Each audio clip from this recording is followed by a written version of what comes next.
Bem-vindos ao Em Nome de Todos, o podcast das Irmãs do Coração de Maria em Portugal. Este é o segundo episódio de uma temporada dedicada à história e à vida de mulheres de esperança profética e hoje tenho comigo a Irmã Maria das Dores Martins. Bem-vinda, Irmã. Obrigada, Luís Pedro, é sempre um gosto de conversar contigo. E é mesmo. Eu queria começar esta conversa por usar uma expressão sua. A Irmã usa assim com frequência um conjunto de expressões muito sábias e uma das que usa é que não descreve. Quando quer falar de uma expressão que nos desconcerta, nos parece irreal, usa assim esta expressão, simples e clara, não descreve. E a pergunta que eu lhe faço é assim a relação de Deus com cada um de nós? Não descreve a relação que tem connosco Deus?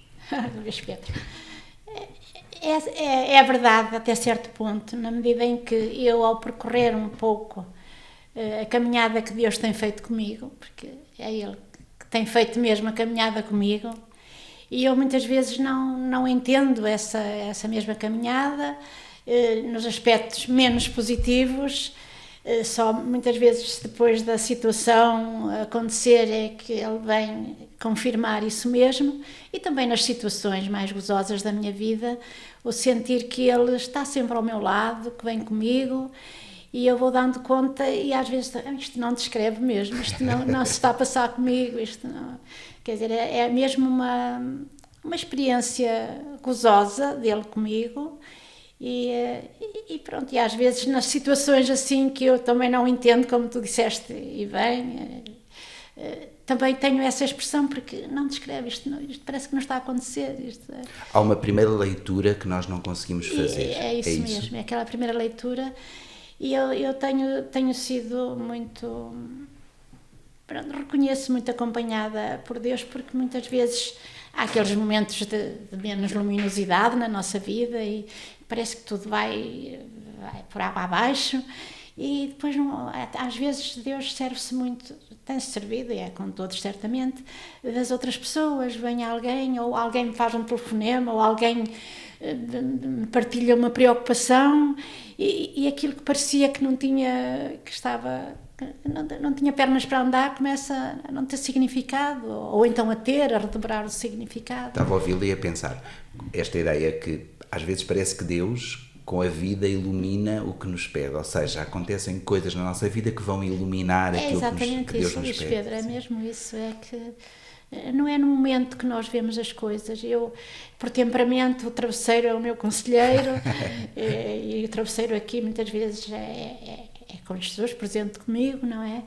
E dou-me conta disso mesmo. É a vida que me vai mostrando, e foi assim a minha vida toda. A vida é que me foi mostrando. Eu não sou uma pessoa de organização a longa distância, não. É aquilo que vai acontecendo, vou procurando responder mais positivo ou menos positivamente. Então conte-nos um bocadinho dessa vida, dessa história da sua vocação. Conte-nos um bocadinho como foi. Olha, Luís Pedro, é capaz de ser assim um bocadinho... Eu nasci numa terrinha de Barcelos, Igreja Nova, uma terra, portanto, rural. Os meus pais, na altura, perguntávamos quando lá na escola, qual é a profissão do teu pai? É proprietário. Se tivéssemos uma geleira, já éramos proprietários. Foi assim que meu pai foi designado nos registros que eu fui fazendo. Eu, como mais velha, nasci, portanto, numa família simples, com recursos muito modestos, mas onde eu cresci com muito carinho e muito amor. Os ensinamentos em família foram profundamente marcantes na minha vida. O meu pai, pronto, na aldeia era considerado uma pessoa, um sábio, na medida em que muita gente ia lá pedir aconselhamentos de algumas coisas assim, no geral. Era muito colaborativo também a nível da igreja, e a vida da nossa família, como das outras famílias, era um bocadinho comandada pelo sino da igreja. É uma coisa que acontecia muito nas aldeias, não era? Que marcava os ritmos das horas e quando se devia parar e quando... E eu também cresci aí, com a agravante ou com o gosto do meu pai colaborar muito também, até nos serviços do chamado Passal, com o senhor Abade, que pedia e ele ia lá tratar das coisas do campo e assim. E eu cresci nesse ambiente. O meu pai, à noite, transmitia-nos todos os saberes, quer religiosos, quer humanos, que nós deveríamos cumprir, sempre voltado para um respeito muito grande para com as outras pessoas e os seus bens. E até com algumas ameaças de nós não podermos colher a fruta que havia nos campos dos outros. De maneira que foi assim que eu fui crescendo. E isso ajudou. Acho que a família é mesmo uma escola, e tudo aquilo que se possa passar ao longo da minha vida, as raízes estão lá. E isso sou muito grata a Deus pela família que tive. E pelos irmãos. Depois, a existência de muitos irmãos fez também com que eu, como mais velha, e sabe, meu pai, quando nascemos todos em casa, para as mãos de uma nossa amiga. E Estamos a voltar a esse tempo em que se nasce em casa, nascem nas exatamente, ambulâncias. agora é um bocadinho moda, mas naquela altura sim, foi, e graças a Deus não aconteceu nada nunca. A minha mãe teve 12 partos. E eu, como mais velha, estava sempre convocada para ajudar. Quando tinha 5 anos, 6, eu já cuidava dos meus irmãos assim muito ao lado, para eles não chorarem. Então deixe-me brincar consigo, foi habituada a dar à luz desde muito cedo. Exatamente.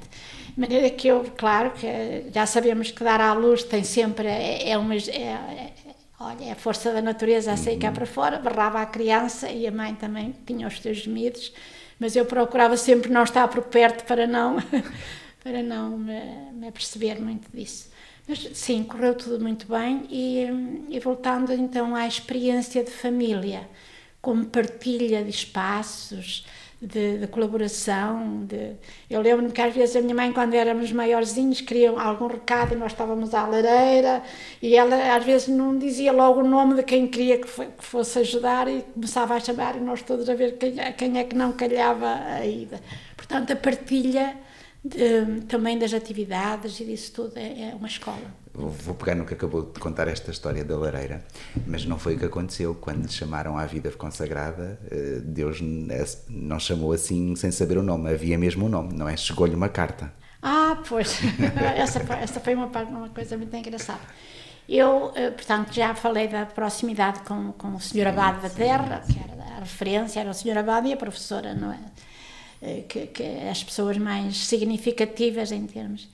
E então eu um dia, não havia, quando eu cresci, isto pode parecer assim da pré-história, mas não havia eletricidade na minha aldeia, nem água canalizada, de maneira que eu ia buscar a água à fonte, com uma cantarinha, não é? Às vezes partia, a minha mãe ficava triste. Bem.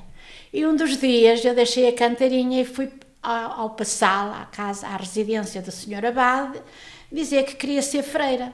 Isto com que idade? Eu devia ter 8, 9 anos, porque eu ainda não tinha acabado a escola e não sei precisar agora a data.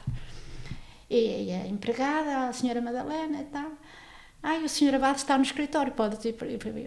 Contornei e fui. E lembro-me até, Sr. Abade, eu vinha aqui dizer que queria ser freira. E ele deu, ainda guardo o sorriso dele, e disse, és muito pequenina, Maria, que era assim que eu era chamada. Eu depois fazes a escola e eu depois ajudo-te. E foi o meu primeiro momento. A minha mãe nunca souberam que eu fui lá, porque eu demorei um bocadinho, mas lá inventei uma história que eu era famosa nisso. Uma história piedosa. Para dizer da demora, e pronto, e ficou assim. Mais tarde, já em processo de catequese, assim, estava na igreja, lembro-me perfeitamente do sítio, ao pé do harmónio, e estava lá uma colega minha, e estávamos a falar de catequese e das coisas de Deus, e da nossa salvação e daquilo tudo, e ela ter-me-á confidenciado que uma das suas irmãs ia entrar no colégio de Fátima e ia para Freira. Portanto, já no coração de Maria. Sim, e aquilo despertou, o quê? A tua irmã vai e tal, então eu que já... E aquilo reacendeu em mim. Ela deve ter feito essa conversa a uma prima freira que tinha, que eu não conhecia, porque quando saía e vinha-se para a vida religiosa e no nosso instituto não se voltava à casa. E pronto, e disse aquilo e aquilo continuou, não. Um dia estava eu a ajudar o meu pai lá nas coisas do campo e chega a minha mãe com uma carta e dizendo assim, Maria, o carteiro diz que tens aqui uma carta. Eu era a única que sabia ler E comecei a ler a carta, e lá vinha uma carta de chamada para ir para o Colégio de Fátima, onde recebiam candidatas, e a finalidade era também nós podermos colaborar nas lides da casa e termos a formação adequada, se Deus nos chamasse.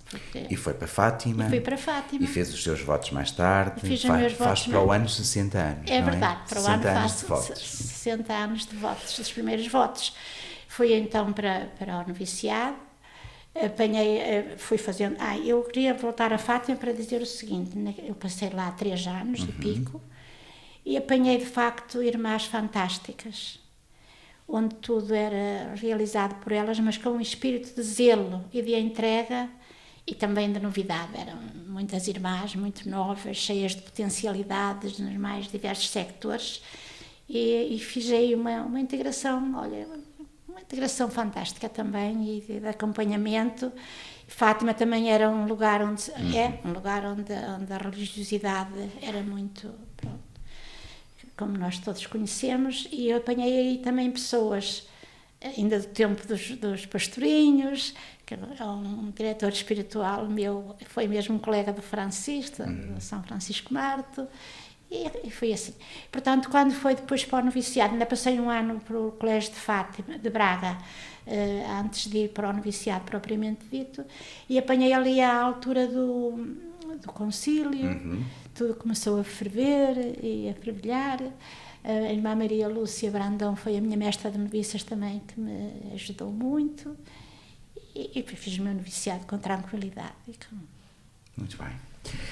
Eu vou acrescentar aqui um dado que me parece também muito significativo. A irmã Maria das Dores, muita gente saberá, é professora de primeiro ciclo de formação, e o Instituto, não sendo um instituto unicamente com o Ministério da Educação, na verdade temos diferentes ministérios, mas o Instituto tem aqui um olhar muito particular sobre a educação, e o Padre Gaiac costumava dizer que a educação era aquilo que melhor servia o bem da Igreja e do mundo, porque era um modo de dar frutos mais extensos e mais duradouros.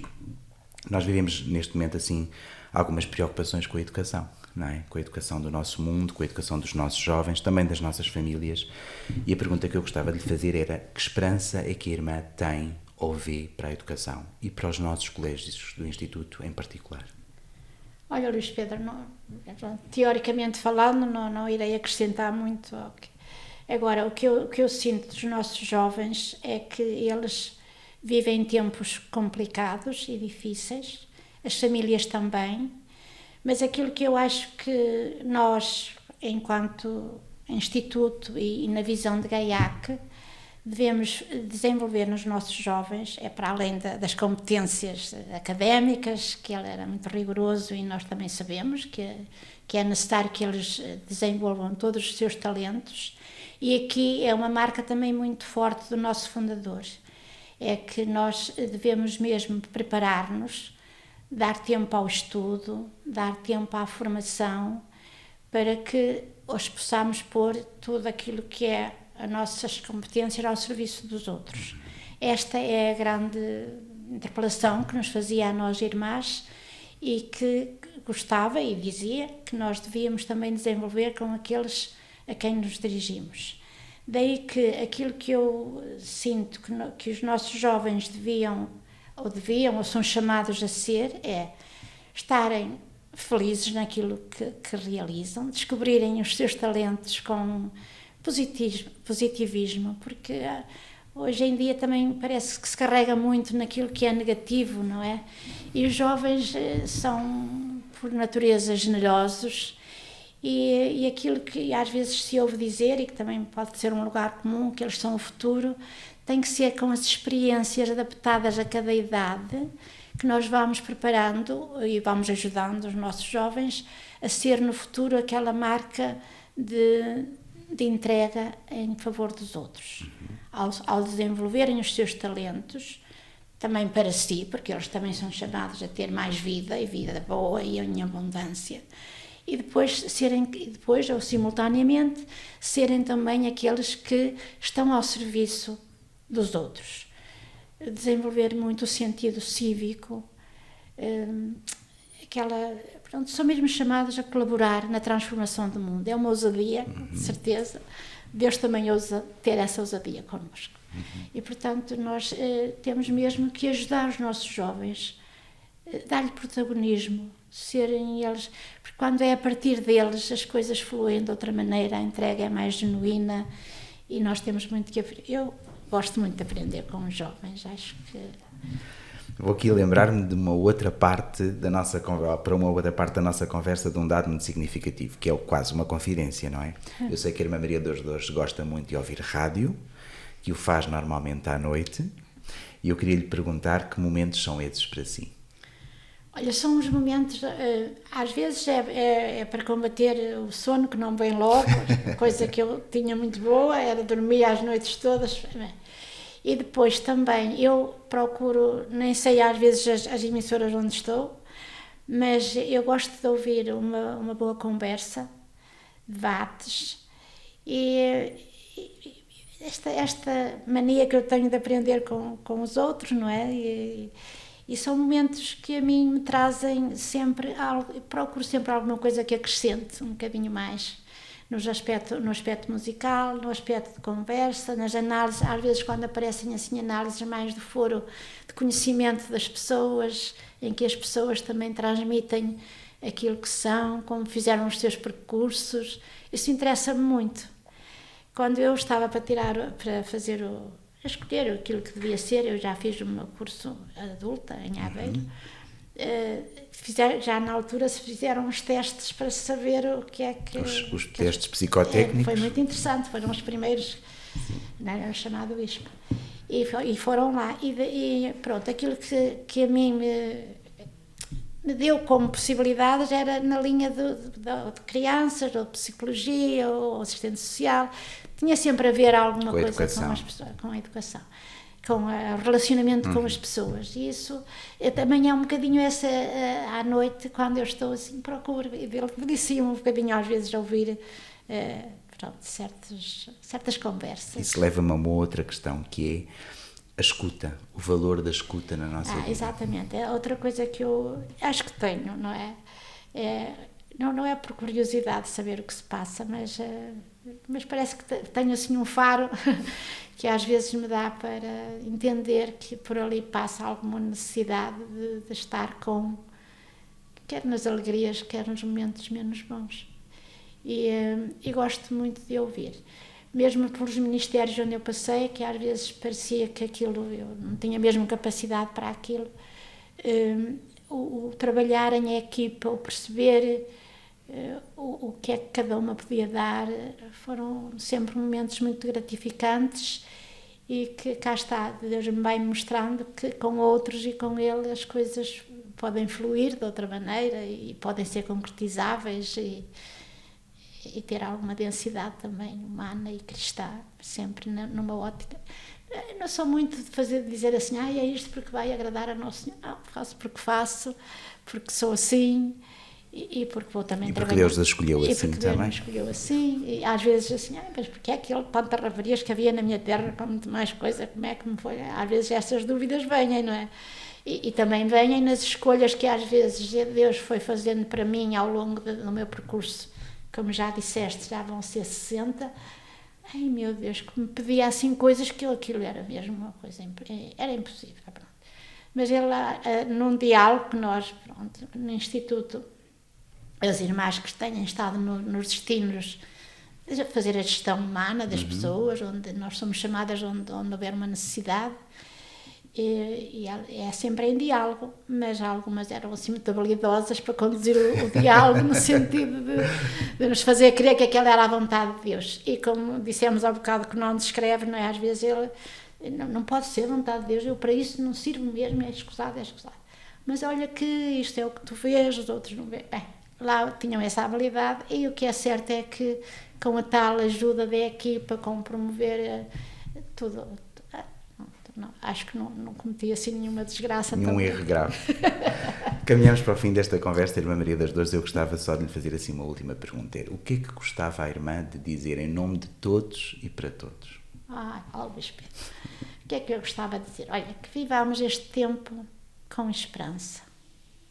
A esperança não decepciona e embora tudo ou muitas das coisas existentes no nosso mundo nos queiram fazer convencer do contrário, nós temos mesmo que virar a página e saber em quem pomos a nossa confiança. E por isso aquilo que eu desejava era para todos nós é que tenhamos essa confiança. De que ao longo da minha vida há uma frase de Jesus que é: tendo confiança, eu venci o mundo. Portanto, o mundo no sentido visto que possa ser menos positivo, e esta luminosidade que o melhor está para vir, e é Ele. Ontem celebramos Dia de Cristo Rei. O Dia de Cristo Rei, e Ele é de facto quem comanda esta grande história, a história no seu todo. E que não tenhamos medo. O Papa Francisco dizia isto, e tem sido continuado a ser reafirmado agora pelo atual Papa e por toda a Igreja. E os nossos jovens também são sensíveis a isso. Nós, peregrinos da esperança, não tenhamos medo, Deus está connosco. Obrigado, irmã. Obrigado por esta conversa tão genuína, tão tranquila, feita de afetos, de abraços. Aquilo que a irmã é esse olhar atento, acolhedor, porque também assim se transmite a esperança ao mundo. Até um próximo episódio com uma outra irmã, uma outra mulher de esperança profética.